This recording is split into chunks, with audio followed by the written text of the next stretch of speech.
do Seminário Agro em Questão, Alimentos Saudáveis, Sistema de Produção Orgânico e Convencional, rumo à segurança alimentar, passamos agora à mesa redonda, que abordará os desafios do Brasil para alcançar a segurança alimentar. Para moderar esse tema, convidamos ao palco o advogado e engenheiro agrônomo, especialista e doutorando na área de agrária e ambiental, é presidente da Comissão Nacional do Meio Ambiente, da CNA. Nos últimos 20 anos, exerceu diversos cargos e funções no setor público, programas e projetos internacionais relacionados ao uso sustentável dos recursos naturais e conservação da biodiversidade. Bem-vindo, doutor Rodrigo Justus de Brito. Nosso primeiro debatedor nasceu em 2 de maio de 1942, em Belo Horizonte. Formou-se em Direito pela Universidade Federal de Minas Gerais em 1964. Foi técnico de desenvolvimento econômico da Sudene, de 66 a 67. De 68 a 73, foi o diretor da CBE, uma empresa de projetos econômicos financeiros da Palmasa, Azulejos Vázias de Palma e da Companhia Itacolomi de Cervejas. De 1985 a março de 1986, foi presidente do Banco de Desenvolvimento de Minas Gerais. De 87 a 2007, foi deputado federal. Em 1967 a 1973, foi professor da Fundação João Pinheiro, da IPUC Minas Gerais, e da Faculdade de Ciências Econômicas da PUC de Minas Gerais. Foi secretário da Fazenda do Estado de Minas Gerais, de março de 1991 a 1994. Foi ministro da Previdência de 2001 a 2002. É consultor sênior da CNA. É professor convidado da Fundação Dom Cabral. Seja bem-vindo, ministro Roberto Lúcio Rocha Brant.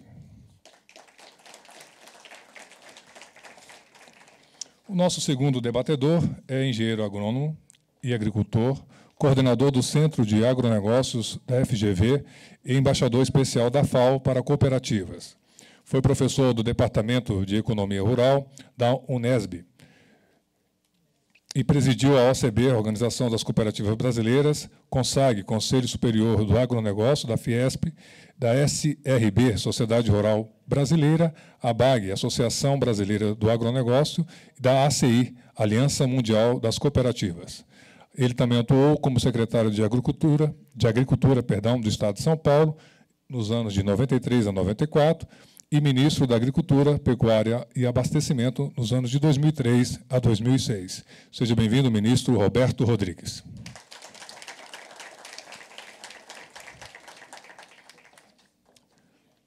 Com a palavra o moderador da mesa redonda. Bem, boa tarde a todos. Aqui agora nos incumbe esse painel final aqui, é uma mesa redonda, depois de tudo que já foi dito aqui pelos demais palestrantes. Eu fico feliz pelos painéis anteriores, quando nós tivemos a ideia de fazer esse evento.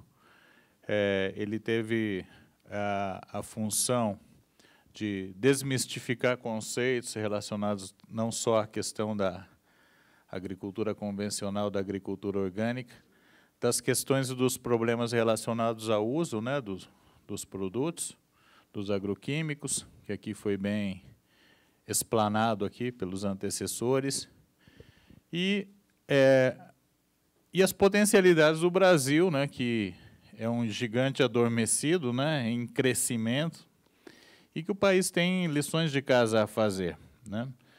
Se nós queremos chegar lá, de fato, né, nos consolidarmos na nossa posição, então o país tem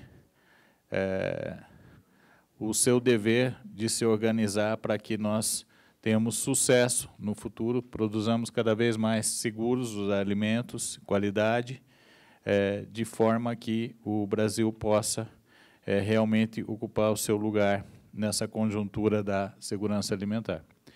E temos aqui os nossos dois convidados, os ex-ministros, né, Roberto Rodrigues e o Brant, aqui, que é da casa, também, nosso companheiro, e para colocar sua visão no que se refere a essas questões de quais são os principais desafios, considerando, inclusive, o fato de que o Brasil é um país de diferenças, né? Nós temos produção de primeiro nível em várias categorias e temos também áreas que o país precisa melhorar a assistência técnica, melhorar a gestão, a questão do apoio estatal, né, para haver um nivelamento mínimo de qualidade em todas as áreas da produção. Então, agora, eu acho que passo a palavra primeiro ao ministro Brant e, em seguida, ao Roberto Rodrigues. Bem, o tema que está proposto aqui para nós é segurança alimentar, na perspectiva do Brasil. A segurança alimentar, como tudo nesse mundo, passou a ser medido a partir de 1996. É claro que medir os processos e os índices é ilustrativo, torna a comunicação mais fácil. Mas essas medições elas acabam encobrindo mais coisas, às vezes, do que revelam. Mas é com elas que nós temos de trabalhar. Esse índice ele combina, né, a chamada acessibilidade, né, a capacidade que as pessoas têm de comprar efetivamente os alimentos, a disponibilidade, que é a existência física desses alimentos, e a qualidade. Eu vou ficar um pouco aqui nos temas da acessibilidade e nos temas da disponibilidade, que eu acho que esse é o principal papel do Brasil numa escala mundial. Que eu acho que falar em segurança alimentar no Brasil, a gente está se reportando mais ao mundo do que propriamente ao Brasil. Embora, para minha surpresa, eu fui estudar um pouco esses índices, a posição do Brasil no índice de segurança alimentar não é brilhante. Na verdade, em 1915, nós éramos o 37º país, abaixo da Arábia Saudita, do Bahrein, do Chile, de vários países latino-americanos. E, em 2016, nós escorregamos para 41º. O nosso índice aqui é de 0 a 100, em que 100 é o máximo, né? Os Estados Unidos são 89, o Brasil está com 67. Nós estamos mais perto de 50, que é o índice da Índia, do que de 100, que é o índice do que de 89, que é o índice dos Estados Unidos, e, por surpresa minha, da Irlanda. Então, antes de eu falar na capacidade ou na contribuição que o Brasil teria a oferecer para a segurança alimentar do planeta, né, segundo esses mesmos fóruns globais de segurança alimentar, nós temos hoje aproximadamente 800 milhões de pessoas ainda subnutridos no mundo, e eles estão claramente localizados em 2 pontos do planeta, né? A África subsaariana, a África Ocidental e vastas porções da Ásia. Há países que têm um índice 20, de 0 a 100, eles estão índice 20. Nós temos aí a Síria, o Iêmen, Burundi, República Democrática do Congo. Então, o mundo é muito desigual em termos de segurança alimentar. Mas, antes de falar do papel que o Brasil pode representar no esforço global, em termos de humanidade, que é isso que interessa, né? A humanidade é muito mais importante que os países. As fronteiras são criações humanas relativamente precárias e talvez desastrosas, mas nós ainda estamos longe da sua abolição. Mas eu queria reportar essa coisa, essa surpresa de que o Brasil tem uma posição que não é brilhante em termos de segurança alimentar. Ou seja, isso significa, como nós somos o 3º maior produtor de alimentos do mundo, é uma situação até chega a ser constrangedora. Ou seja, há várias áreas do país em que a alimentação é insuficiente para os padrões médios considerados adequados para uma vida saudável e ativa. Então, nós temos ainda muito a percorrer no campo de tornar as pessoas brasileiras, os brasileiros com mais bem-estar. Nós não podemos negar que, nos últimos 20 anos, muito esforço foi feito, mas ainda há muitíssimo por fazer. No plano da redução das desigualdades, no plano da redução da pobreza. E eu me sentiria mal se eu falasse em aumentar a produção agrícola, se eu não me referisse, primeiramente, a essa coisa mais importante de todas. Mais bonito do que alimentar o mundo todo, já que nós temos fronteiras, eu acharia que seria bonito alimentar os brasileiros todos. Como nós não estamos submetidos a nenhum choque de oferta, embora nós tenhamos as variações climáticas, mas, dada a nossa diversidade territorial, nós sempre estamos produzindo muito. O ano passado foi um ano difícil em termos climáticos e nós produzimos 187 milhões de toneladas de grãos. Deveríamos ser 206, mas é uma diferença pequena em termos de alimentar os brasileiros. Então, eu acho que nós nunca podemos perder esse foco, não. Eu, como não sou economista de formação, embora eu tenha sido professor de economia há muitos anos, toda vez que eu vejo esses grandes agregados econômicos, consumo, investimento, eu não penso no número, nem numa equação, eu penso que tem pessoas atrás disso, porque, na verdade, não há processos sociais, há vidas humanas em movimento. Esses são os processos sociais verdadeiros. E nós não podemos perder isso de vista, por mais que a gente esteja se dedicando profissionalmente a uma outra etapa, a um outro aspecto da vida do país. Então, não vamos perder de vista que, se o Brasil é o terceiro país produtor de alimentos no mundo, ele deveria ser entre os 10 países em que houvesse mais segurança alimentar para toda a população.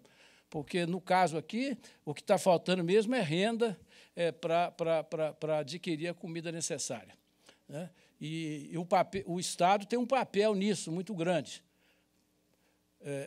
A rede de alimentação infantil, por exemplo, que o Brasil montou, já tem uns 20 anos, ela funciona razoavelmente bem. E ela tinha de funcionar muito mais. E os programas de transferência de renda também, eles têm de continuar.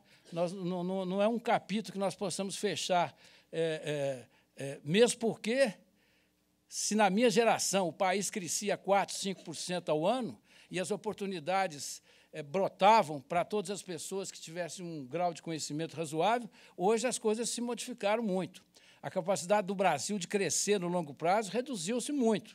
Nós estamos vivendo um transe extraordinário e excepcional, em que 2 anos seguidos nós perdemos quase 4% do PIB por ano, num transe em que a renda per capita do brasileiro retroagiu a 2010 e talvez só recupere um nível equivalente em 2020, quer dizer, uma década inteira perdida num país ainda pobre, mas, mesmo quando nós superarmos isso, é muito difícil a gente imaginar que o país vai ter a capacidade de crescer no mesmo ritmo que ele acostumou-se a crescer no passado. O tempo vai nos confirmar ou desmentir, mas nós agora estamos num planeta que cresce muito menos, e é muito difícil você crescer muito rapidamente num canto do planeta quando o resto do mundo não cresce. Nosso crescimento mais recente deveu-se muito ao crescimento inusitado da China, e que já não existe mais naquela dimensão, naquela magnitude. Então, essas são as palavras que eu quero iniciar. Segurança alimentar, para mim, quando eu fecho os olhos, são pessoas comendo aqui no Brasil, no Nordeste, na Amazônia, nas periferias das grandes cidades. Dito isso, eu sempre, quando comecei eu sou produtor rural, produzo café e leite lá no sul de Minas, mas envolvido profissionalmente com essa atividade tem pouco mais de 6 ou 7 anos, como pessoa que pensa os problemas do agro brasileiro. E uma coisa que sempre me surpreendeu é que a produção agrícola e pecuária, diferente dos outros setores produtivos, ele é objeto de muita paixão política. Nós nunca conseguimos separar a função de produção agropecuária com os chamados papéis sociais da agricultura. Porque as pessoas costumam pensar com base em modelos que já não existem mais, porque os fatos da vida mudam rapidamente, mas a capacidade do ser humano de se adaptar a essas mudanças é pequena. Os dados armazenados na memória, em forma de ideias, de concepções, eles perduram muito tempo. É muito difícil a pessoa estar constantemente contemporânea do seu próprio tempo. E, quando você fala de pessoas, isso é muito claro, mas quando você parte de sociedades, é mais grave ainda, porque a sociedade demora mais tempo ainda a mudar a sua visão das coisas. Tudo muda, mas as ideias com que as pessoas interpretam e compreendem o mundo continuam antigas. Então, nós, no Brasil, costumamos pensar na agricultura com a mesma mentalidade, com o mesmo mindset de 1940, 1950, em que o setor era o patinho feio da estrutura produtiva, e que o único recurso para o país crescer era transferir recursos da agricultura para o setor industrial, e comercial e urbano. Era a única maneira de aumentar a produtividade. Não passava pela cabeça de ninguém que a produtividade da economia pudesse crescer com base na produção primária. E eu cresci assim. Eu comecei a estudar economia, isso era assim. Eu lia o Celso Furtado, Caio Prado Júnior, todo mundo deplorava o peso do setor primário na economia brasileira. Sem poder adivinhar, claro, ninguém enxerga o futuro, é que 30 ou 40 anos depois, era exatamente o setor primário era o setor mais produtivo da economia, o mais competitivo, o único capaz de competir em todo o planeta, sem subsídios e sem falsificações das leis econômicas, e que a esperança que nós temos de sofrermos uma transformação estrutural na economia brasileira. Mas sempre a grande agricultura, a agricultura capitalista, a agricultura voltada para o mercado, sempre foi vista com olhos de desconfiança, porque parece que, na distribuição das atividades produtivas, a agricultura foi deixada para atender outro tipo de função, que não é de produzir comida, nem de produzir matérias-primas, mas sim de manter as pessoas vivendo naquele ambiente pastoral que povoa a nossa lembrança, mas que não existe mais em parte alguma. Eu estava lendo há poucos dias, no New York Times, uma matéria interessante foi dada em primeira página. O New York Times é uma revista, é um jornal urbano, de costas para o campo. Um artigo do professor da Universidade Estadual do Oklahoma, dizendo o seguinte, que com essas preocupações com o meio ambiente e com a mudança global, a melhor saída para a agricultura nos Estados Unidos e no mundo é incentivar a grande agricultura, o que ele chama de factory farming, porque exatamente essa é capaz de se apropriar das inovações, de se apropriar das tecnologias e ter os recursos de capital necessários para fazer conservação de solo em grande escala, o uso mais racional do solo, o uso mais racional da água, o uso mais racional de sementes e fertilizantes e até do tema que nós estávamos tratando há pouco, dos agroquímicos ou dos chamados agrotóxicos. E ele lembra que, em 1900, 40% dos americanos trabalhavam na agricultura. Hoje, só 1% trabalha na agricultura. E que 80% da produção agrícola americana, toda ela, é realizada por 8% das fazendas americanas. 168 mil fazendeiros, dizer assim, cabe numa cidade média de Illinois ou de Indiana. São todos os empresários que produzem tudo que os Estados Unidos consomem e exporta para o mundo. Nós vimos hoje aqui, na exposição da FAO, os Estados Unidos é o maior exportador de produtos agrícolas do mundo. E é também o segundo maior consumidor, logo depois da China. Então, essa é essas coisas são importantes e a gente tem de meditar sobre elas, porque a gente tem de tirar o véu da mentalidade utópica quando nós estamos falando na economia da agricultura. É claro que a economia da agricultura pode incorporar todas as formas de produção, todos os sistemas possíveis e todas as formas de vida possíveis. Elas não são incompatíveis, umas não lutam contra as outras. Isso essas falsas dicotomias, agricultura convencional, agricultura orgânica, que dicotomia é essa? Você pode ter 2 formas, ou 3, ou até 4 de produzir. E à medida que a agricultura orgânica vai sendo objeto também de pesquisa, ela vai poder aumentar muito a sua produtividade e baixar muito os seus custos. Não existe incompatibilidade nenhuma, porque se toda a agricultura do mundo pudesse ser orgânica, seria muito melhor. Ela só não é orgânica em todo o mundo por necessidade de produzir uma quantidade imensa de comida para atender 7 bilhões de pessoas hoje e 9 bilhões daqui a 30 anos. Mas ela devia ser objeto pelo Estado de pesquisa permanente, com o mesmo cuidado que se faz com a outra. Então, não há sistemas que competem entre si, como também não há sistemas de vida que competem entre si, a grande agricultura e a pequena agricultura. Isso também depende até quase de produto, porque uma grande fazenda de café pode ter 400 hectares, não precisa ter 5 mil. Então, nós temos de nos acostumar com a diversidade e tirar o manto da ideologia, né? As questões fundiárias, por exemplo, envenenam as relações campo-cidade.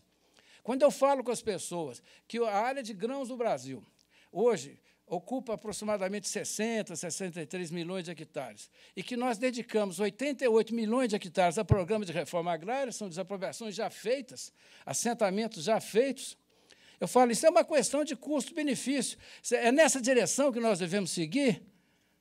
Para cada 1 hectare de agricultura comercial, nós devemos ter 1,5 hectares de agricultura de reforma agrária, cuja produção a gente não sabe qual é. É esse o caminho ou seria outro caminho? Educar grande parte dessas pessoas para as atividades do século XXI. Metade de todas as ocupações que hoje permeiam o mercado de trabalho não existirão dentro de 10 ou 20 anos. É uma coisa que ninguém mais duvida disso. É interessante que as universidades, as escolas técnicas continuam formando as pessoas para fazer as mesmas coisas. Ninguém pergunta se essas coisas vão existir daqui a 10 ou 20 anos. Então, o meu sonho é ver aquilo que eu falei no começo, ou seja, que nós possamos dar, através de todos os mecanismos possíveis, pela igualdade de oportunidade, pela educação e pelos programas de distribuição de renda, que a gente possa fazer com que todos os brasileiros tenham segurança alimentar. Agora, o Brasil tem um papel no mundo para produzir muito mais do que ele produz hoje. E isso é um dos únicos motores que nós temos à nossa disposição para construir um outro patamar de crescimento para o país. O Brasil pode ser uma potência agrícola com tudo que isso significa. Significa o quê? Produção interna de insumos, alta tecnologia aplicada aqui no Brasil e desenvolvida aqui no Brasil, empresas internacionais mudando para o Brasil para trabalhar aqui. Então, a agricultura hoje é um conjunto de coisas muito complexas. Agora, que agricultura é essa? Uma agricultura baseada na inovação, na tecnologia e na empresariedade. Uma agricultura capitalista que não tenha medo de dizer esse nome, capitalismo. Eu não tenho. Eu falo toda hora capitalismo. O que é o capitalismo? O capitalismo é simplesmente a forma normal das pessoas funcionarem no processo econômico se for deixada a elas a liberdade de agir conforme a sua natureza e seus instintos. Isso é capitalismo. Não é uma criação do homem. Toda vez que você solta os homens num espaço institucional qualquer e fala que vocês são livres, daqui a um ano você volta lá, tem uns produzindo, outros distribuindo, outros vendendo e outros consumindo e prestando serviços para aquele sistema, e o sistema vai se dinamizando e crescendo. Então, e esse tipo de agricultura é que nós temos de incentivar no país. Se nós colocarmos isso no horizonte, essa é a grande estratégia de crescimento do Brasil, que está disponível para nós nos próximos 10 ou 20 anos. O Brasil tornou-se hoje quase a última fronteira agrícola do mundo. A União Europeia, que é uma potência agrícola, ela tem dificuldade, ela não tem áreas mais para onde se expandir. Ela vive sob severas limitações habitacionais, exatamente pelo congestionamento urbano, em que campo e cidade se interpenetram e misturam, e é difícil de separar uma coisa por outra. Quem voa de avião por lá que vê aquilo. O campo está junto da cidade. Então, isso tem limites óbvios. Os Estados Unidos também têm diferenças geográficas muito grandes. É muito difícil aumentar a agricultura na Califórnia ou no oeste dos Estados Unidos pelas severas limitações de água, porque lá a agricultura compete com a indústria e com o consumo humano, medido a cada ano através de um programa de uso de água. Outras áreas são montanhosas, né? Outras áreas são sujeitas a invernos rigorosos demais. Então, a China, mais ou menos chegando no seu limite, a Rússia tem. Então, nós somos o país que vai poder alimentar os homens que vão nascer daqui até 2050, porque os elementos culturais já estão dados. Se não for 9 bilhões de habitantes, vai ser 8 bilhões e 800, que ainda vai continuar nascendo muita gente na Ásia e na África. Então, qual é o papel das pessoas que pensam sobre a agricultura e do Estado brasileiro em relação à agricultura? É remover essas chamadas incertezas institucionais que cercam a agricultura brasileira. É liberar a agricultura, assumi-la como uma atividade econômica capitalista que está chamando por novos capitais, novas tecnologias, com os limites da prudência e do bom senso. Nós temos de assegurar que o Código Florestal, que foi resultado de um dos maiores acordos entre facções inconciliáveis, seja efetivamente aprovado, porque no dia seguinte que ele foi aprovado, entraram vários pedidos para considerá-lo inconstitucional, porque nós aqui, eu fui constituinte, nós criamos uma Constituição para tornar o país inviável. Não porque ela contenha coisas erradas em si mesma, ela foi generosa, só que ela foi discutida e votada um ano antes da queda do Muro de Berlim. E uma Constituição que não fez contas.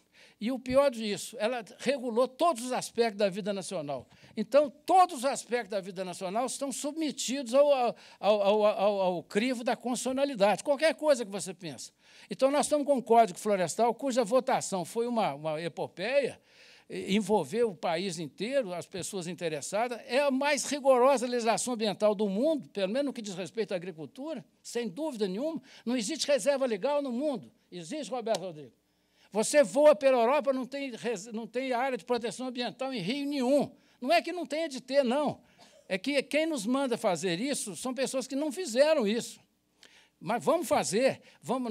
Nós fizemos um acordo, é esse que nós vamos cumprir, mas nós precisamos que ele entre em vigor, porque ele estabelece uma série de incertezas, enquanto ele não estiver em pleno vigor.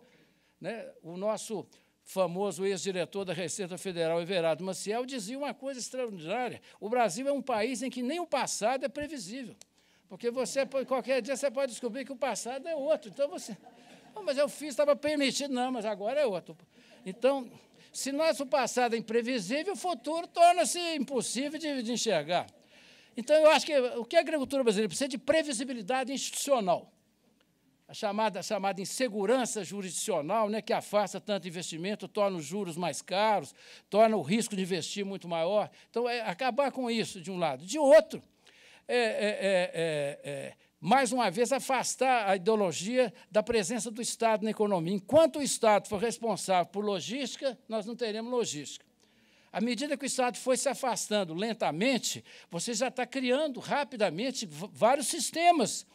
Você vê o sistema do Arco Norte, por exemplo, com dinheiro privado, você já tem portos já começando a ficar disponíveis, você tem embarcadores, tem companhias de navegação, tem terminais ao longo do Rio Amazonas, etc. E você tem de dar o Brasil todo em concessão. Não é o Brasil a pátria, o Brasil é uma coisa imaterial. Nós confundimos a pátria com um pedaço de chão. Nós não podemos vender terra para estrangeiro porque nós estamos vendendo soberania. Soberania é uma coisa abstrata, é o poder do Estado exercer a sua jurisdição sobre um pedaço de solo. Essa soberania ela permanece. Quem corre risco em comprar terra do Brasil não é o Brasil, é o estrangeiro. Se eu fosse estrangeiro, eu jamais compraria terra no Brasil. Definitivamente, porque aqui o passado, nós não sabemos qual é o passado ainda, né? Não chegamos ainda a um acordo sobre o nosso passado. Então, o que eu acho que é o papel que nos cabe daqui para frente, em termos de segurança alimentar no planeta, é nos tornarmos aquilo que as pessoas esperam que nós sejamos. Produzir o dobro do que produzimos hoje, nos próximos 20 anos. E, para isso, não é preciso dinheiro do Estado, porque não há dinheiro do Estado agora, só em 2030 e poucos. Ninguém se engane. Ninguém se engane, eu estou acompanhando isso cada passo. Com tudo isso que está aí, com a PEC do teto, a dívida pública vai crescer para 90% nos próximos 3 anos, que é o limite último. Nós só vamos voltar à normalidade daqui a 5, 6, 7 anos. Não é nada menos do que isso, porque nós temos embaraços que são permanentes, e que nós não vamos mudar numa geração. Agora, se liberar a agricultura institucionalmente e valorizar o que ela tem de melhor, que é o empresário, a pessoa que corre riscos. Eu falo o seguinte, está faltando aqui, a CNA vai até lutar um pouco para isso, está faltando a gente escrever para os brasileiros a história da agricultura moderna do Brasil, mas não a história dos números, tanto de produtividade, tanto de produção, não. Quero saber a saga das pessoas que fizeram isso. Isso foi feito por pessoas que saíram lá do Rio Grande do Sul, venderam poucos hectares de terra, arranjaram uma caminhonete, puseram todos os bens na carroceria, puseram a mulher e os 2 filhos e foram para o Mato Grosso, onde não tinha médico, não tinha cidade, não tinha escola. Essas pessoas fizeram a agricultura do Brasil. Não foi Embrapa, não foi o banco. Porque se você pegar a Embrapa, pegar o Banco do Brasil, pegar tudo que você quiser e botar na África e voltar lá 10 anos depois, acabou, não tem nada lá. Por quê? Não tem um empresário. Sociedades tribais não geram pessoas capazes de correr riscos, não geram pessoas capazes de trabalhar para se apropriar do lucro, pessoas que querem ficar ricas. Quem não quer ficar rico não deve ter atividade econômica, deve mexer com outra coisa. Então, o que falta à agricultura brasileira para explodir é pesquisa, claro, tudo isso, é logística, mas tudo isso dá para a iniciativa privada. Nós só precisamos de leis, mas leis que liberem, que sortem esse país e que abram as portas do Brasil para o capital internacional, para as pessoas, porque nós temos os agricultores aqui, coisa que ninguém tem. Quem é que tem essa quantidade de gaúchos sobrando em lugar do mundo? Não tem. O paranaense, o paulista, as pessoas estão esbarrando umas nas outras. A nossa agricultura é tarefa de imigrantes. Só o imigrante é que é a semente que transforma as sociedades. Os Estados Unidos é o que é por causa dos imigrantes. E os piores eles recebiam, irlandeses, poloneses, judeus, russos, fugidos, piores, não no sentido humano, no sentido de pessoas sem dinheiro, sem coisa nenhuma, pessoas abandonadas, deserdadas, exiladas. Essas pessoas fizeram o maior país do mundo. Então, nós aqui, como somos grandes demais e nós somos muito no fim do mundo, nós fizemos a imigração interna, até isso nós tínhamos esses poloneses, irlandeses e judeus russos aqui no Rio Grande do Sul, no Paraná, em São Paulo, e eles abriram as fronteiras do país. Então, está lá. Isso não foi dano ao meio ambiente, não foi nada. É como disse a nossa professora Heloísa, e eu gostei muito dessa equação. A gente é obrigado a falar sempre em custo-benefício. Ela falou risco-benefício. Não existe país risco zero. Nós ocupamos o Planalto, ocupamos o Cerrado. Isso tem algum risco ambiental? Certamente terá. O que nós precisamos aprender é colocar as coisas na balança. E é exatamente isso é que é o recurso, o tesouro da agricultura brasileira. É a atividade mais humana que nós temos. Então, o meu sonho é fazer na nossa editora aqui, é convidar uns jornalistas ou romancistas para fazer a história romanceada dessa saga, que é uma saga recente que ninguém conhece. Na aventura dessas pessoas, para que o país possa até agradecer a eles o que eles fizeram por nós até hoje. Porque não foi o Estado que fez, não foi o crédito rural só que fez isso, nem só a Embrapa. Foi essas pessoas, se elas não tivessem pegado na mão para fazer, não teriam feito. Então, aí, continua a capacidade humana sobrando no Brasil. Agora, é preciso, então, esse grande choque institucional na área de logística, na área de segurança do alimento, porque muitas das dificuldades nossas na área de regulamentação de sanidade vêm de problemas institucionais. Nós não investimos nada na Anvisa, nós não abrimos a Anvisa e nós deixamos que as coisas todas se politizem excessivamente.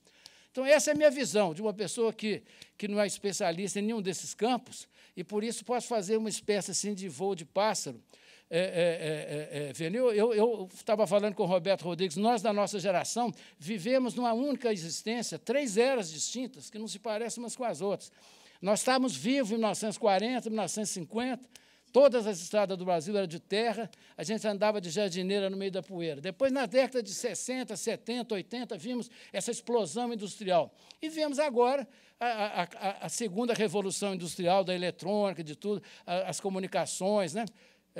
Quando eu casei, a cidade em que eu morava, que era São Luís do Maranhão, não tinha telefone para fora da cidade de São Luís. A gente se comunicava com um telegrama Western, que era uma empresa inglesa, que tinha um cabo submarino, que ia para o Rio de Janeiro, lá o correio assumia aquilo e entregava em casa. Então, o Brasil é capaz de fazer transformações inacreditáveis. E isso, olhando para trás, é que a gente tem um pouquinho de esperança pela frente. Agora, o nosso desafio é político, é cultural, é institucional, é libertar o país.